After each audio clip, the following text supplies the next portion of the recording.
So, guys, you know who it is. Subscriptions video, early subscriptions video. I usually don't make this until tomorrow, but the book's read really quick this week, and I don't know. I decided to throw it up now. 3, 4, 5, 6, 7, 8, 14 books this week. So I mean, decent week. Not the crazy 20 that I've had a few times. I'm just gonna hop right into it. I enjoyed most of the books this week. First book I read was Justice League number 19. Who's killing Superman? Gatefold cover opens up, and it is it's what appears to be Batman. I didn't mind Batman in this, which is weird for me because I usually hate Batman, but it was good. There's a panel in here where Superman has a beard, and he really needs to keep the beard at all times. It was a really nice thing. Batman also approaches Wonder Woman and Superman about their relationship in this. I want to know who this strange character is who stole the kryptonite ring from the Batcave in order to take down Superman. It should be interesting to see. Oh, actually, no, they did. Last panel there was a reveal of who it was, but I've never ran into the guy before. I don't know who he is. But chapter 11 of the Shazam backup story in this, and Billy Batson approaches Black Adam and says that, you know, I also have the powers. And then, upon trying to say Shazam, Black Adam kind of grabs him and says, no, you don't know who I am, you don't know anything. I mean, it would be an interesting twist to this whole Shazam story and kind of a new origin if he just kills Billy Batson and then somebody else takes over for Shazam. Well, takes over being Shazam, I guess you could say. It was good, though. I mean, I really enjoyed that issue. Iron Man number 8, AVX Aftermath God Killer story arc. This is the wrap-up of it. And, it has Tony without any armor on, although it's kind of, you know, deceiving on the front here. He has like a helmet. He doesn't have that. He fighting Death's Head, a 30-foot cybernetic robot that some of you may have seen before in other things. I saw him a lot in the Marvel UK universe, although that might have been Death's Head too. Either way, same basic setup, same story. But in fighting him, he's kind of getting beat, and Recorder, you know. Recorder steals kind of the heart of the planet, I guess you could say. The Celestials come and just start destroying things as soon as Tony escapes. The Collector sends Tony's suit to him to save him, and then he escapes, upon which the Collector reveals that Tony was just being a pawn in the game that the Collector had to steal this thing. And the Celestials just destroyed the whole place. So everything's pretty much dead, but Tony vowed to get revenge on the Collector, the Rogue Collector 451, I think it was.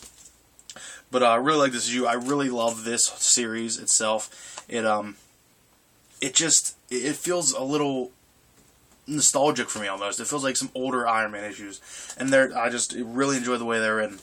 Digital code up for grabs if anybody wants it. I recommend it. It's a good book. Got number 2 of 5 Ghosts, The Haunting of Fabian Gray. The first issue ended and he was abducted by these spider people. And this issue starts off of him waking up from being unconscious, about to be fed to a giant spider, apparently the spider god. Well, this strange character comes into play, wearing some type of amulet, and somehow Fabian regains his powers by being near this thing. So then he, you know, escapes, kills the spider god, whatever. He also then detects that there's deeper parts of this cave that they're in, and that if he explores it, he may find the artifact that will help his sister, who the story is about. She's deathly sick. In this, he releases the power of the vampire, and he kind of just goes ballistic. It's pretty insane. And it shows him being captured at the end of this, and I don't know if it's going to be an ally or somebody, but it seems like this whole thing was a plan to get him. So whether it's an ally or not, we'll see. But this cover, they actually did the artwork, I don't know if you can see that too well, where there's actually creases on the cover, so it makes it look like it's creased. I was super mad when I got this, because I thought it was, and honestly, it took me probably 15 minutes to figure out that that's how it was. I mean, I felt it, didn't feel anything. There's nothing, it's on the inside too. But there's no creases. It's weird. It's the way the art's done. I don't know what the purpose of it was, but it really weirded me out. Next we have Captain America number 6. And I don't agree with this book. I really... What the hell? There's a hair there. I don't agree with this. It's a fun read, but Spoiler alert, I'm going to tell you what happens in this issue. If you don't want to know, please skip to the next issue. Cap kills in this. And in my mind, Captain America was a person who, under no circumstances, no matter what it was, would not kill. And he does in this. I understand he's been trapped in this place for a decade, over a decade. I realize that it's his son that he raised that has been taken from him. But still, in my mind, Cap is a character that does not kill. There's no way he'll kill. And in this, it appears that he does kill. He kills Zola's daughter. I just don't know. I don't know what it's going to turn out to be. I hope... I mean, I trust Rick Remender. He just destroyed it with Uncanny X-Force, one of the greatest runs I've ever read. And I just hope it comes together. Then again, I also don't like to see things being done and then pulled back as if they didn't happen. So, moving forward, I don't know. I mean, I still like it.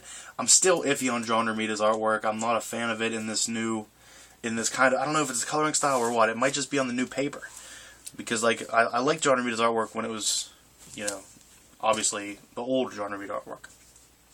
But, digital code up for grabs on Captain America as well.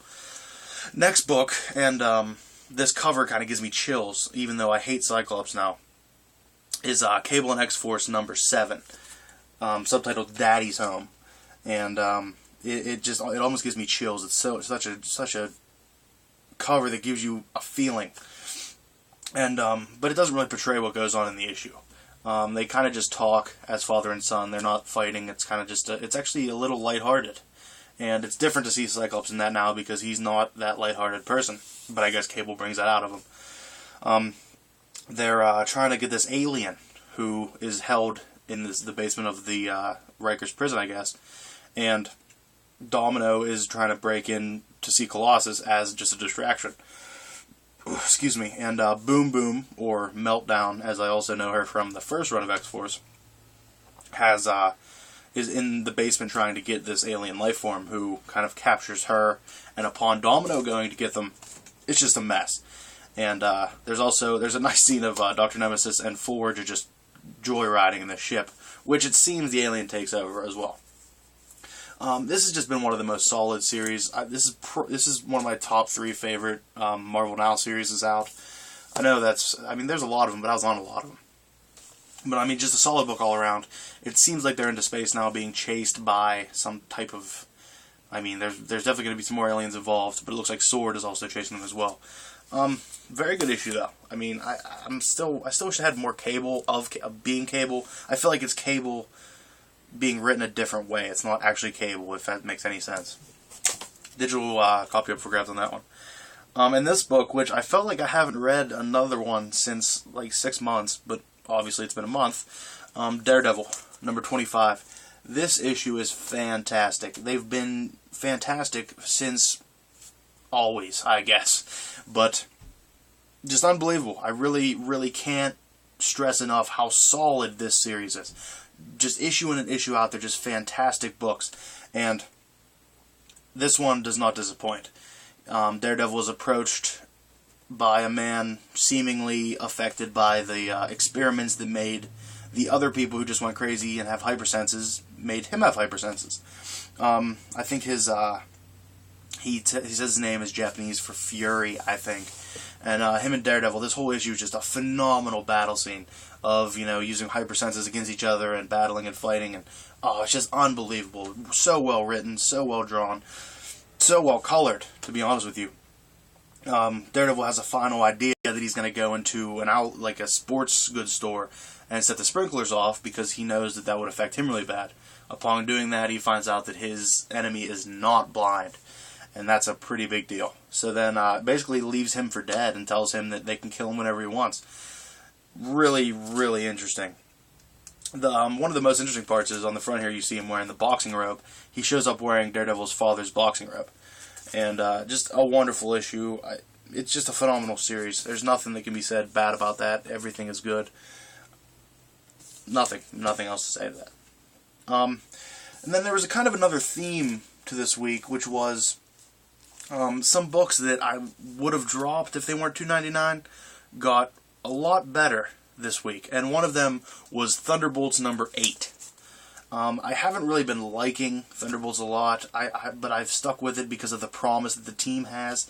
I just feel like this team could be awesome. I also don't like the way that Daniel Way writes Deadpool, even though he had a phenomenal run of Deadpool. It's too silly for me almost. Too childish, maybe. There's something about it that doesn't fit right with me. But this book is awesome.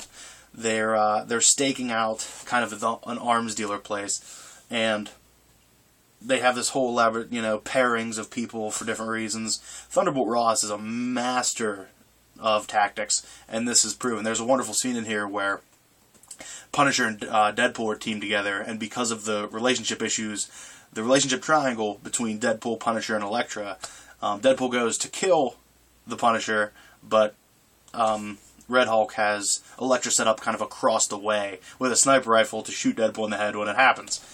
Just wonderful. Other than that, it seems at the end of this that there was something crazy that happened, and some bomb went off, and they might be dead, but they're not, obviously, because they're on the cover of the next issue. But also in this, I didn't know that the new Venom could still kind of use the symbiote in a psychotic way, and he did it. It was kind of old Venom, but with guns. For a while, it was really interesting. I never saw that before. The only time I've ever witnessed new Venom was kind of the way it is in New Venom. I never saw him as unleashing that psychotic side, but still using his guns and things. I didn't know that was possible.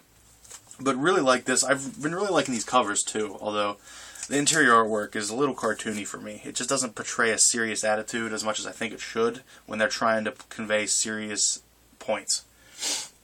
Next, a book that has been getting better every issue, and then this issue really blew it over the top for me. Age of Ultron, Book 6. There's going to be spoilers, so if you don't want to hear them, just go to the next book. You'll see it. Wonderful. I don't have anything else to say about it. It's wonderful. The two teams have traveled to different places. Wolverine and Sue Storm have traveled back to the past. Wolverine of the intentions to kill Hank Pym. Sue Storm of the intentions to possibly stop him. And then the team that goes forward is Storm, Cap, Hulk. There's Nick Fury's there. A bunch of other ones. Great appearance by an early 80s Nick Fury. Maybe even a 70s Nick Fury in here. It was awesome. Wolverine and Sue Storm steals a car. His little hover car that kind of looks like a Porsche. A little weird. But it was just a phenomenal issue. Iron Man's also in the future, and they go and they see what New York is looking like, and it's just like a techno palace. Everything, there's not a single form of life on the whole place, but it is.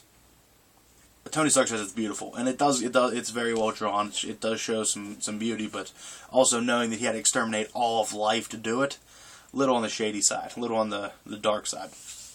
But moving into the past, it shows Hank looking at Dragon Man and, just questioning himself and talking to himself about he needs to invent something of more relevance and that he can kind of market maybe because he hasn't made anything since the Pym particles. And that's when Wolverine shows up. And, well, let's just say there's a great moral battle between Sue and Wolverine talking about, should they kill him? Wolverine has his claws to his head, and Sue tells him no, and Wolverine says, he killed your kids, he killed your husband. And then Wolverine does it, and Sue doesn't stop him. Wolverine kills Hank Pym. So, moving forward, it will be interesting to see how that affects. If the Vision's never made, I'm going to be really upset. But I feel like there should be some form of Vision anyway. I don't know. I don't know how that would work, because Ultron made the Vision, But yeah, Hank Pym's dead, but that also means that Hank Pym never really was a huge part of the Avengers if he died before creating Ultron. So, it's going to be interesting. And they're also, in the future, altering time that way as well. So, it's going to be different. I love thinking about time travel. I love thinking about the butterfly effect, if you will, of what could happen under any little circumstance. And, I hurt my head almost when I think about time travel too much. And this is just right up my alley. But that digital code is up for that one if you want that. Another book that I was going to drop but became really good and really blew me away was Wolverine Max number 6. I'm not the biggest fan of his art in here, but it works for what the story is. Wolverine has moved to California, I believe. It might be Florida. I don't know. It's one or the other with a beach. I don't know. It doesn't really matter. It's not pertaining to the story that much. And he meets the girl on the beach, has this dog that he has said has become kind of his only friend. It was the greatest relationship he's ever been in. And they're both homeless. The dog and him are homeless. They live in his truck. Well, he meets this girl on the beach, and she offers to pay him to be kind of her driver slash bodyguard, if you will. And he drives her all around. Takes her everywhere, you know, just being a normal person, not being a mutant, not fighting anybody. But his dog's right there, by the way. His dog's right beside him the whole way, at all times. Just, you can tell the relationship between them is awesome. Eventually, he finds out that this girl that hired him is a model, but she's an adult model. And the last place he takes her is to this big mansion that the guards lock the door behind him, and his senses are just going haywire. Well, he hears from inside, him and his dog both do, because he talks about how he has animalistic senses, and he can only hear things, dogs can hear too. Well, he runs in and she's being raped, so he kind of just kills everybody in there. Pretty much, I mean, you know, busts out his claws, starts killing people. And gets her out of there, and upon leaving, she's just questioning him, saying, "What are you? What, you killed that guy?" Well, he takes her home after they finally figure all that out, discuss everything. Well, back to the hotel. She came from London. And she wanted him to stay in the hotel room and have a little bit of a good time. But he says no, he has to leave. And upon leaving, he finds his dog dead. Presumably by the person who he killed, you know, the guy's henchman. So he kind of snaps at the end of this. And it should be awesome. Awesome next issue. He's just going to be nuts. This cover is awesome, too. I really love this cover. Alright, next we have Superior Spider-Man number 8. And I'm very excited about this issue because of what happens at the end. And I'm going to tell you what that is. And Superior Spider-Man, Spider-Man, discovers that Spider-Man is still in his head. Like, the thoughts are still there.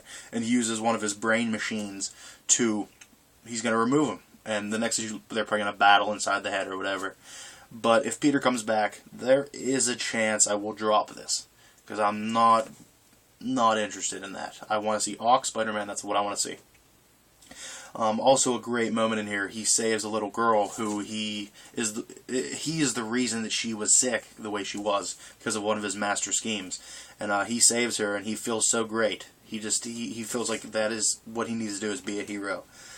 But along with that lines, although he did discover that, his temper may just be too much. And as soon as it happens, he'll kill again. And I'm okay with that. I don't mind Spidey being an anti-hero. He discovered that Spidey was in his head because when the Avengers took him down to discover if he was Spider-Man or not, nobody else noticed it, but he noticed that there was a different brainwave there. So he got his machine through Cardiac to find what that brainwave was, and he found it out. Interesting, though. Should be awesome. Nova number 3. It has... See, I'm so iffy on this book, because I don't want a Nova to be a kid. If this book would just jump ahead 15 years, I would be awesome with it. It's still cool, but just the kid aspect of it, him being a kid, is not that appealing to me. I like the fact that Rocket Raccoon and Gamora's in it. The enemy they're up against is the Chitauri now, so kind of they're bringing the movie world into this, trying to get, you know, other readers onto this, or to get, you know, people just to know what's going on. Because I imagine this is going to have many crossovers with Guardians of the Galaxy. It has to. It was alright, though. He's discovering his way. Rocket Raccoon is a dick, as usual. It was alright. It was nothing fantastic. The art in it, I think, is also, like, even though he's a kid, I feel like they can make him look a little older. He looks like he's about 6 years old. That's a little bit of exaggeration. But to me, he looks a little too young. This issue I really loved also. Supergirl, number 19. Gatefold cover, What's Deadlier Than Lex Luthor, and it's Power Girl. And I'm glad she's back. Super stoked she's back in this. World's Finest fizzled out with her, I guess. I didn't read any of it. That's what I heard. they're kind of exploring the relationship between the two Karas. The older one from the alternate Earth, who is Power Girl, and Supergirl. Both obviously infected with this weird kryptonite poison, I believe. And if they explore this relationship more, it'll be awesome. But they'll probably rush through it and it won't be that good. Lex had a experiment in this where he wanted to send somebody to go test the powers of Supergirl, and her and Power Girl kind of just destroyed him. They fly down to her little her Fortress of Solitude. I don't know what hers is called. The Sanctuary, I think it is. And the place recognizes there's two Karas, and it decides to use defensive measures and kill them both because they're obviously clones. Is the logic of the Sanctuary. I mean, this book in particular read really fast. It was very well done. I really liked the way it was set up with the breakdowns of the panels and everything, but it read really fast. Maybe that just means I was enjoying it a lot more, but it seemed really fast to me. Another book that is just so solid every week, another one of my favorite series of the Marvel Now, that I don't think enough people are reading it, is XMen Legacy. And this is XMen Legacy number 9. Starts off exploring the relationship between David and Blindfold. I don't know her real name. I do, but not right offhand. They're kind of on a date. He takes her to the moon, and it's this funny relationship banter. Oh, they're in love. It seems like it's going to be a nice relationship issue. And then he tells her about this character who lives on the moon, who has no friends, who has no people he conversates with, has no way of talking to anybody, just reads books. And he believes everything these books says. And I guess he reads a book about mutants being bad. And David said he saw the future, and he's going to come down and he's just going to start killing mutants. And then when the X-Men learn about this and react, which is not what he wants to do, he wants to preemptively act, they just get ripped apart and killed by this guy. Just like straw, he says. They're just destroyed. And he shows Blindfold this through one of his powers, and she thinks it already happened. And he says, no, this didn't happen yet. I need to act preemptively. She kind of tells him no, and he said, well, that's too bad. I already did it. And then she says, just send me home. And he sends her and the guy back to the academy. And then he starts reading the journals that her brother wrote. And it was kind of indicative that all the guy did was sit around being alone and read these books. And that's what he became to know. That's what he became to know as the truth. And that's kind of what he did, because he kind of stayed on the moon alone, doesn't really have anybody but the people in his head. And it seems like, maybe that's what becomes the truth to him. These covers, every cover of this has been awesome, too. I absolutely love this series. Last book of the week, which just was awesome. Even though the Man-Thing's appearance in this was very minimal, it was worth it. Because there was one panel in particular. This is Savage Wolverine number 4. And they use the Man-Thing, which is kind of, looks like he's in control of all the vegetation of the Savage Land. They use him to kind of resurrect Shauna, because she died in the battle. Well, they kind of stab Man-Thing in the face, and he bleeds green or something, and it goes into a pool, and it revives her. But either way, the technology guy, or whatever he is, the science man, the I can't even remember his name right now. Cho, maybe, I don't know. Either way, he Ambassador Science. No, that's not it. Either way, he has this little friend that talks to him and does all these calculations and things, and he says that he's read the Thunderbolts files, not the current Thunderbolts, the old Thunderbolts, and that Man-Thing is somewhere else. Well, they come down to the deduction that there's more than one Man-Thing running around. That's awesome to me. We need a book that is a team of Man-Things. Don't even need a letter, because there's not going to be any dialogue. They're just going to be walking around just burning things that are scared of them. I would be all for that. But they also learn of the machine that is powering the island, but also keeping an ancient prisoner locked away for centuries. Wolverine gets there. He's about to destroy it. Shauna stops him. And then the Hulk comes busting out. I'm not sure if he was the prisoner or if he's just there coincidentally. We'll see the next issue. I love the way this book is, all of it's set up. I like Keith's artwork. I really do. I remember him doing some Marvel Comics Presents covers a while back that were pretty crazy, but this is a lot more toned down, but still very, very good. Digital code up for that as well. All the digital codes that are available will still be in the box below. If they're there, they're available. Period. On all my videos, if it says that it's down below in the box, it's there. As soon as I give it away, I delete it. So if you want it, please take it. If you don't want it, just take it. Just let me give it to you. I just don't want it. I hate them. I hate them. When I pay $3.99, I'm not doing it again. Not doing it again. I give that speech every video. There's no point of it. That being said, I made another video last week. It was the kind of the Thanos thing I was talking about, and then after recording it, I went to watch it back, and it was just blurry, and I was just bitter. I didn't want to make it again. Maybe I'll do it again. That's it. Nothing else for you.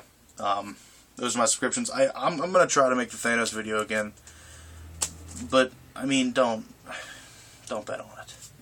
I don't have any hope in me.